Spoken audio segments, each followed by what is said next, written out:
Guys, a show that needs no introduction. You know, I thought in light of the new movie coming out, Immortal Men, why not talk about one of our favorite shows of all time, Peaky Blinders? Cilian Murphy is one of the most clipped characters on the internet. Every shot of him aura farming and just walking down these, brick walkways in Birmingham. I hope I'm saying that right. I'm sure the directors and the writers knew what an aura farming clip looked like, because half the show is just Tommy Shelby aura farming, right? And he's just mogging everybody. He doesn't die. He mogs everyone. He's always getting the prettiest girls. He's riding the meanest horses. He's got all the money, all the quid, all the pence, all the peas. I just wanted to go over one of my favorite scenes from the show. It's not one that involves a lot of action, but it does involve a lot of action. To somebody who cares about dialogue, this is the scene. This show, I think to me, was like 5 seasons of buildup for this moment where Tommy finally reaches the peak. There's no one higher than this that he could meet, In my eyes, he made it. And I thought, okay, this is the scene, like he's finally met Sir Winston Churchill. And maybe he's going to concede, maybe he's going to tremble in his boots as to who he's sitting opposed to, but he doesn't. Not even in the slightest. He doesn't change his tune, his character, his demeanor, not even 1%. As a matter of fact, this is my favorite thing about Tommy Shelby. Every time you think he's about to lose, he does the classic Tommy Shelby reversal. In Tommy Shelby fashion, he's up to his neck in shit, but somehow he manages to get out of it and Houdini's them into the shit. And you're like, how did that just happen? How he just did that. How he did that for real. So, without further ado, let's get into it.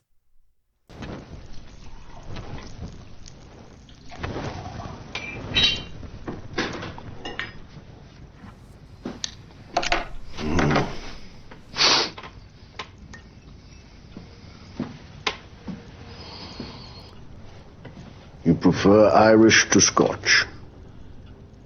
Yes, Mr. Churchill. Irish over Scotch, cigarettes over Havana cigars, and your mother was probably born in a tent. Okay, I gotta pause right there. So little information was interacted in that one little 10-second clip right there, but yet so much. I guess that's what I have to say about this entire interaction, this whole sit down. It's almost as though they could have sat here for 5 hours and had their own little mini podcast with each other and talked at lengths about every little intricacy, about where their hearts are, where their minds are, where their allegiances are. But instead, and I think this lends to how intelligent high-level politicians are, some of them, not all of them.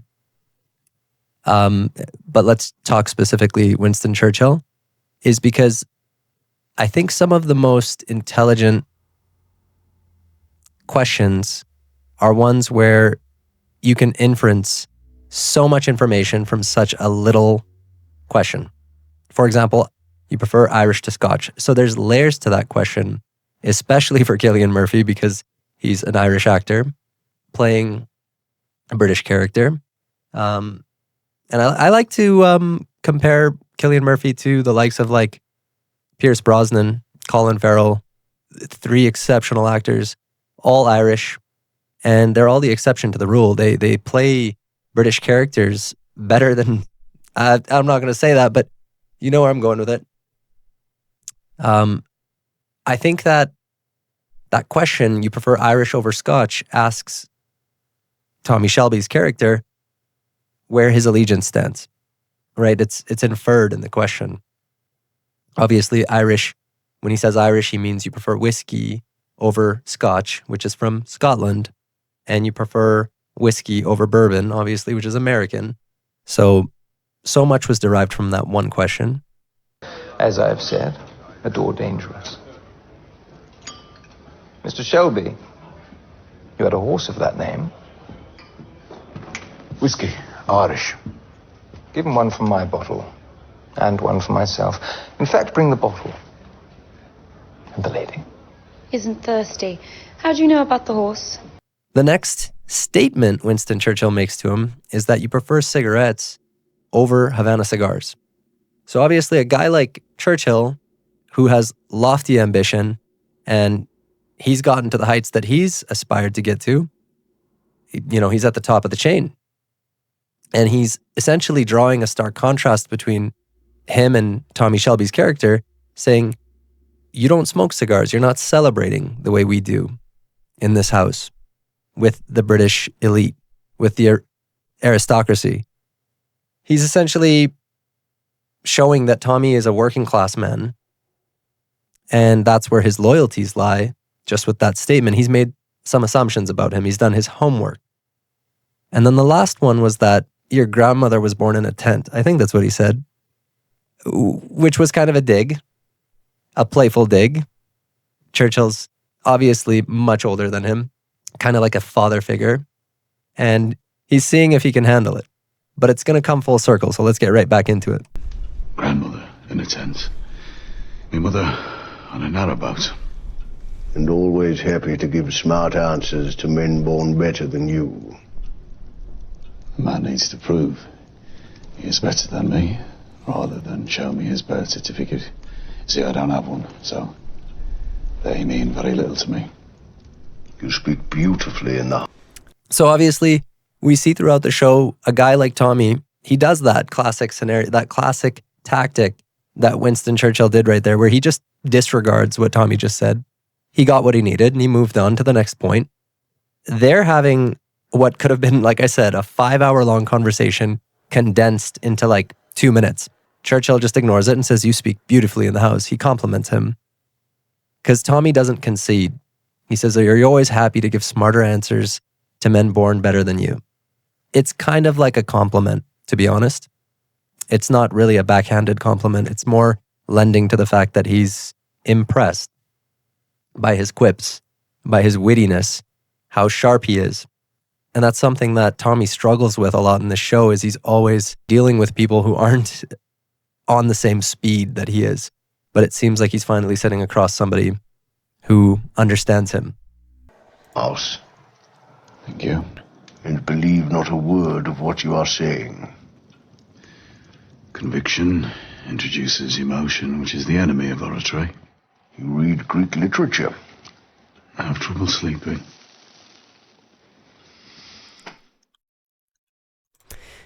They're essentially ignoring each other's questions, if you will. It's like a battle of, I visualize it like a tennis match, and they're lobbing it back at each other, and they're lobbing back. And no one's answering directly. You read Greek literature. Oh, I have trouble sleeping. It's just a funny way of saying, yeah, I do.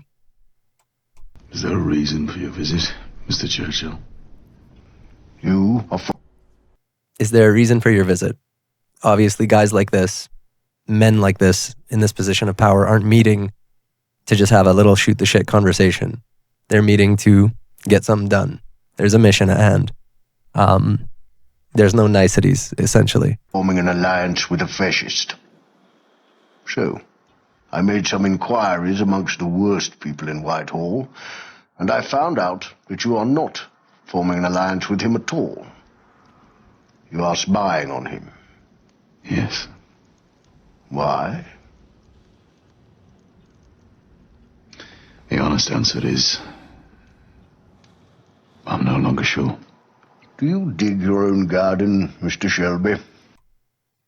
Again, Churchill's going back to these inference-style questions where he's trying to derive a lot of logic from a roundabout.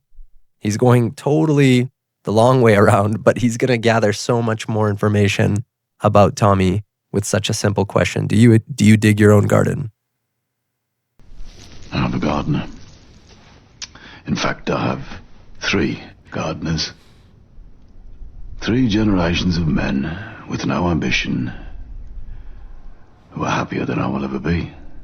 Well, if you ask them, They will tell you that there are certain species of weed. No matter how much you tug at them, poison them, they continue to grow back. In the end, the only solution is to plow up the topsoil, create a field of mud, and blow up and burn the exposed taproots. That's what you and I did in France. I love that he essentially is giving him an implied statement with a very serious look, because body language and our eyes convey way more information than we care to believe. At least good speakers know this. And Churchill's just telling him, this is what you need to do. This is what we're dealing with. And I'm not going to say it outright, but I'm going to ask you why you're spying on Mosley. And I'm going to tell you how your gardening tactics need to play out over the course of the next season. But when I hear that man Mosley speak, I see the green shoots of another war growing up around his feet. And you see exactly the same thing I do. That's why you oppose him. Yeah. Your mystery solved. What is your strategy? The micro expressions. That's where I think Cilian Murphy and the actor across from him did such a remarkable job. They're so into the role of their character. They're giving away such a little bit. You know, every communication is so intentional. That little smile, there, your mystery's been solved. You know what you have to do. I won't burden you with this. You're going to break the law. All implied. I need to sleep. You said you don't sleep.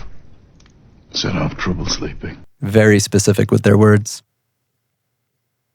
And what that's telling Churchill right now is that he totally understands what Churchill's telling him. He's listening actively, and he's very selective with his choice words. Churchill understands in this moment. As do I. As do I. Mr. Shelby, I have no doubt that there was once a time in Flanders when you were under the ground and I was above it, both working to the same end. We are in the same exact situation here in Westminster. Do what you have to do, Mr. Shelby. I just want to say, if a moment like that were to ever happen in real life, would be absolutely crazy to essentially get a blank ordered check from the prime minister of a country to someone who is otherwise a common citizen to essentially tell you, do whatever you want, break the law, kill, I'm on your side, and you're above the law. That was one of the most, to me, powerful scenes in this entire show. This, to me, the scene represented the climax. It was everything that Tommy was waiting for.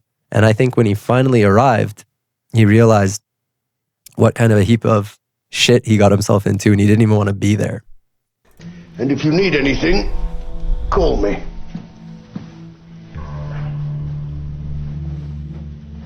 There are sometimes, some nights, when I don't see the point of carrying on with any of it.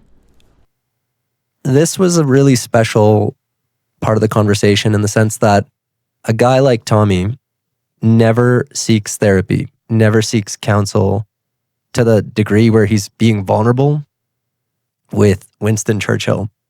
And a character like Tommy doesn't show vulnerability. He's always stonewall. You can't reach him. He plays his cards too close to his chest. And the fact that Winston Churchill standing up with his back turned and Tommy's like, I'm going to take this opportunity to, I think this man is far ahead of me. I need some wisdom. That old dance routine. I put out a cigar, and an hour later, I want another. Sometimes the bridge between ours is as fragile as that. But use it anyway.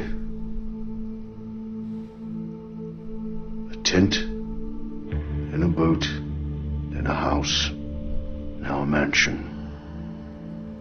It's something, isn't it? Yeah, it is something. By the way, was it you who killed that Ulsterman intelligence officer? I forget his name. Major Campbell? Yes, Campbell. No. It was me aunt. So Churchill asks him about an old officer that used to work high up in the ranks for Churchill, and he actually directly reported to him. Tommy got him killed in the show, and essentially with his tone, his demeanor, he's indirectly telling Tommy that I wasn't much for him. And Tommy responds honestly, which is shocking actually, because he's admitting to a crime to the Prime Minister, and he's saying, yeah, my aunt killed him. Which is, it's just crazy, because it implicates that there's a level of friendship already established, or at least an alliance. They're on the same team, obviously. Churchill alluded to the fact that they were both fighting in Flanders together. And I love the wisdom that Churchill gave him right here. I think it's the fuel that he needed to go on, which was that sometimes the bridge between ours is as simple as, I light a cigar, I want another one. I take a sip of my drink, I want another one. And so bringing the conversation full circle, alluding to the whole fact that his mother was born on a narrow boat and his grandmother was born in a tent. And he says, you know, from a bridge to a boat, to a house, to a mansion, that's something. And I think that's the statement that sums it up. You know, because Tommy was confused. He doesn't know what direction to go. He doesn't know why he's doing this. He's faced with an opponent so formidable that he's finally questioning everything. But this is exactly who he needed to come across. I really must come up to Birmingham someday and spend an evening with your family. They sound interesting. Yes, I'd like that.